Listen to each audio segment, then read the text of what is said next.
What is something we do every day? Surf on the internet. We use the web to socialize with friends and family, share statuses about what we are doing, to entertain ourselves, to research information, and for many other reasons.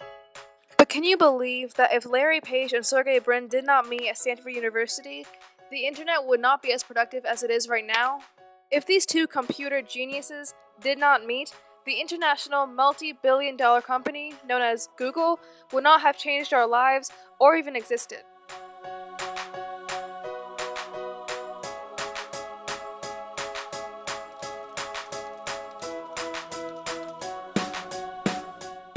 In 1995, Stanford student Larry Page met Sergey Brin at Stanford University, California. Ever since the age of 12, Page knew he wanted to start a company that could change the world.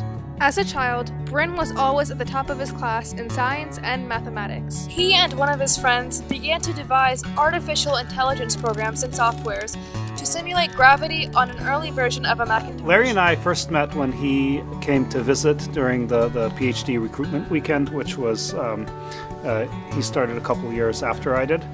And we became good friends when he actually agreed to join and came on board. During their time at Stanford, they interested themselves in other projects that were not related to school. Larry had this crazy idea that he was going to download all the links on the web and then do something with them. It wasn't entirely clear what. In 1996, Page and Brin then came up with the idea of creating a search engine, one that was actually useful and gave you relevant results. They initially called it Backrub, and it was used at Stanford University for over a year. But Backrub took up too much space on the university server, so it was removed. Even though Backrub wasn't completely successful at Stanford, Page and Brin still thought that the idea of it was going to become something extremely useful, and so they began to elaborate on the idea a bit more. In 1997, they decided to change the name of the search engine to Google.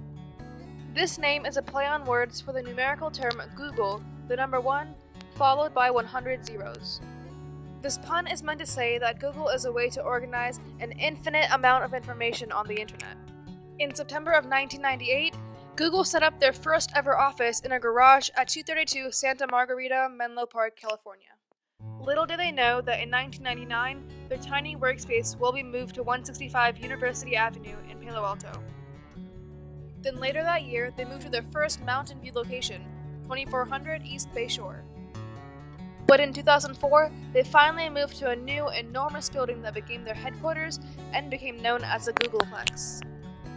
Google was slowly becoming the world's largest search engine.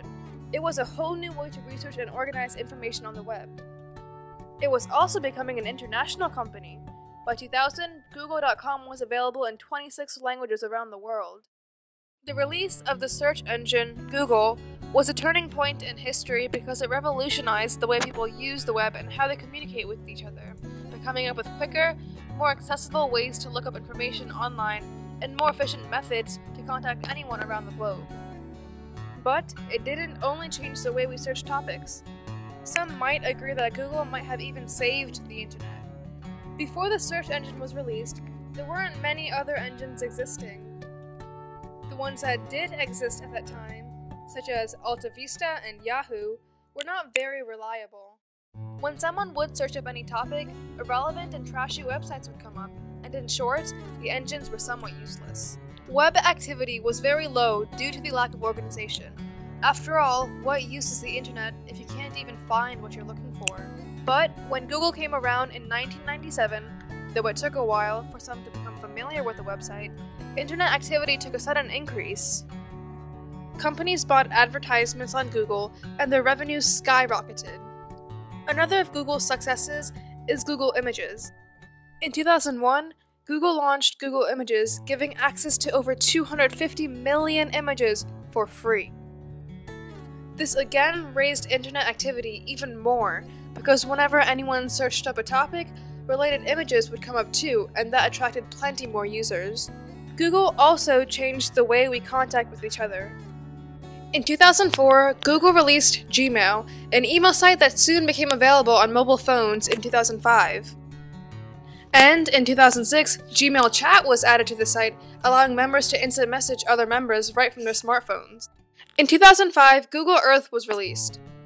It was a satellite imagery-based mapping service that was also combined with Google Maps, a mapping site that can give you step-by-step directions while trying to get from point A to point B. In 2007, Google Maps were put on Apple's iPhones, allowing the user to use their iPhones like a GPS. This method of maps helped people get around without the hassle of large paper maps or out-of-date GPSs.